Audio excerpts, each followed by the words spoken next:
Pati ako natatawa, no, habang pinapanood ko po itong video ni Mamang Pulis. So, mga kababayan, eto nakikita ko po lang 'to sa mga TikTok, sa mga ganyan, dun sa mga ano, hindi mga makatotohanan. So, 'no, pero diyan po sa nakikita niyong, litrato ng video na ipapalabas natin, mga boss, yung nakatayo po, uunahan ko na po kayo, yung nakatayong lalaki na nakakulay puti, hindi po siya ang suspect. Yan po ang biktima, ano. Pero nung pagkakakita ko pa lang, nung hindi ko pa ino-open yung Twitter, sabi ko, "Putik na yan, mukhang ano yung yung snatcher." Akala ko napagkamalan ko na siya yung snatcher, pasensya na po, ano, tao lang. Okey, so eto po, ipe-play po natin at kayo na po ang humusga kung matatawa din kayo doon sa pangyayari o kung talaga bang meron pa din tayong mapupulutan o kapupulutan ng mga teknik, 'no, diyaan sa TikTok. Pati po ang inyong lingkod, naku, i-follow niyo din po ang inyong lingkod sa TikTok, Mark Ramos 1819, yan po yung TikTok natin. Okey, so ipe-play ko na 'to, may bulaklak pa sa likod ko, Ipe-play ko na 'to at kayo na po ang bahalang humusga kung dapat ba, 'no, yung ating mga kabataan, tayong mga Pilipino, kumbaga tumutok pa din sa TikTok dahil merong mga teknik na mapupulot. Oh, in 3, 2, 1, action. Magandang umaga po sa ating lahat. Dapat ka ng Sandali, hindi makapag-umpisa si kuya, 'no? Bakit wala akong ano, wala ata akong audio. Ayan, konti para marinig tayo. Hindi ako meron. maririnig.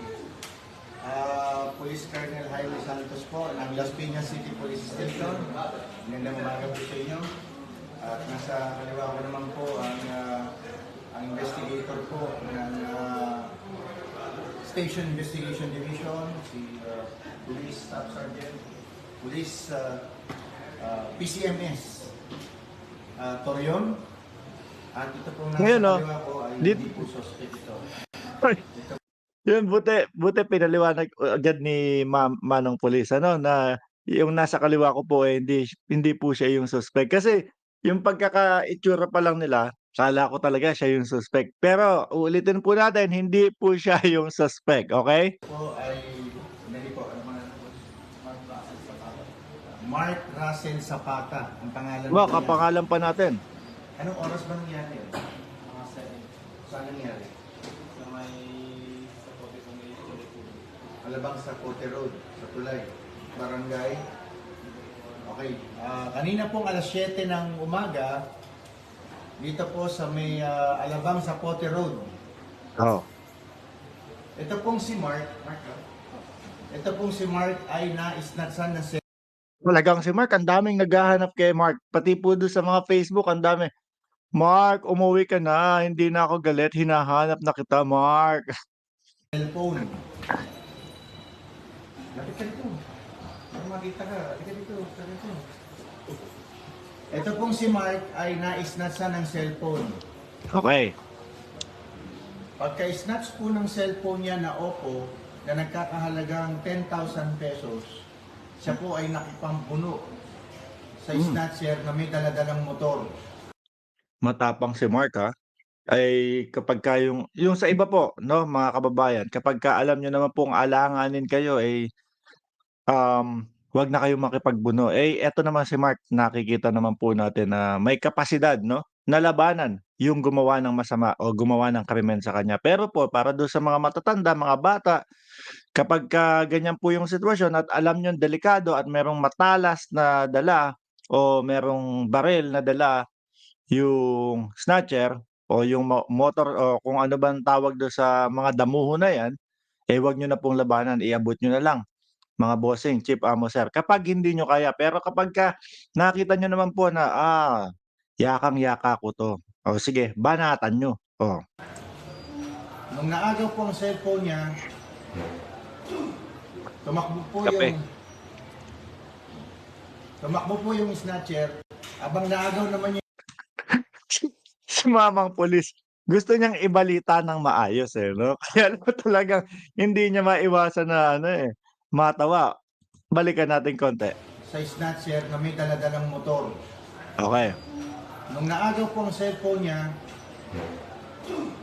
tumakbo po yung snatcher abang na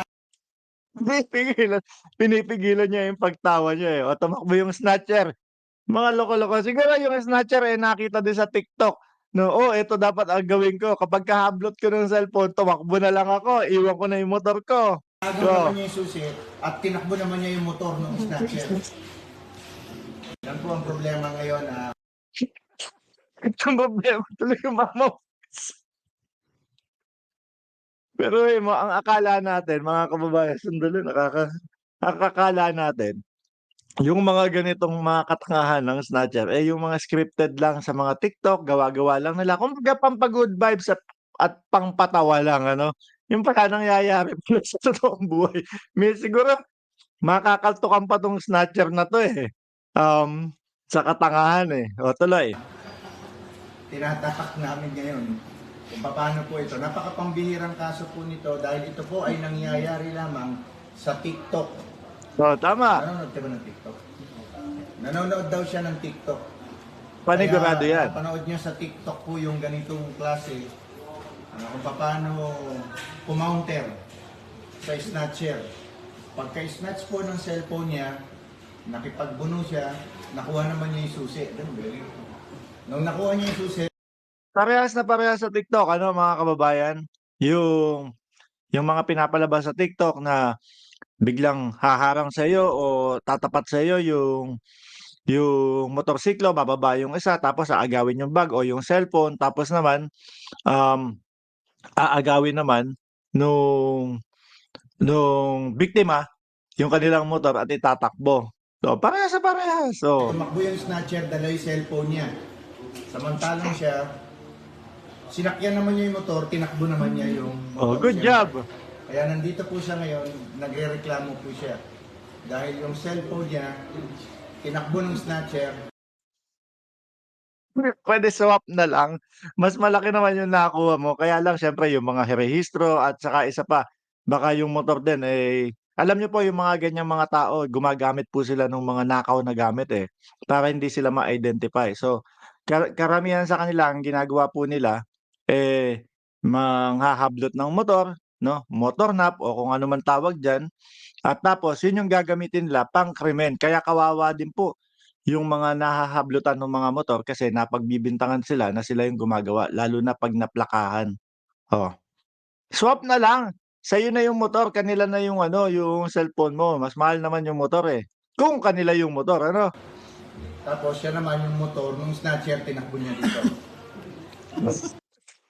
So, anong tawag dun? Snatcher, tinakbuhan ng motor. Oh, gano'n ta's tinakbo ni Kuya Mark doon sa presinto. Kaya ito po ay napalo. Natatawa ako dun. Mas natatawa ako dun kay mamang pulis, eh, yung reaksyon niya. Gusto niyang ikwento, ibalita ng maayos, kaya lang 'pag ganyan naman po talaga yung mga ibabalita mo, eh, hindi mo maiiwasan na matawa ano? Bagamat natatawa po kami pare-pareho, ang aming pong investigator, si PCMS Torion, ay pupunta po sa Bacoor kasi naiwan po yung ID nung pinaghihinalaan niyang ng snatch. So, biruin mo kung 'di ba naman, engot-engot 'tong snatcher na 'to, pati ID 'no? Pero isa po, sa kabilang banda mga kababayan, kumbaga maging fair tayo dun sa ano, siguro dun sa snatcher na nag-iwan ng motor tsaka nung kanyang ID, maging fair tayo. Siguro hindi talaga bihasa na gumawa ng gano'ng bagay o nung gano'ng krimen ano. Kaya lang siguro tawag ng pangangailangan pero uulitin po natin, hindi po porket na talagang, gipit tayo, eh, ang paggawa ng mga ganitong krimen ang ating maging solusyon. Wag po nating, gawin 'yan. Na taga Bacoor. Eh siya rin po ay taga Cavite, taga Imus. Kaya po tayo nagla-live dito kasi para po kita ninyo Panawagan. na yung TikTok pala ay nagkakatotoo minsan.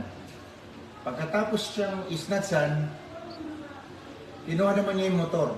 Habang tumatakbo palayo yung snatcher, tumatakbo din siya palayo sa snatcher dahil dala niya yung motor ng snatcher. Pag ganun sila, yung isang nagtakbo ng motor, iniulat po papunta namin ito dito. para po sa kaalaman ng lahat. Salamat po at magandang umaga po sa inyo. Oo. Yung nagtakbo ng, cellphone papunta dito, yung nagtakbo ng motor papunta dito. Maraming salamat po, God bless.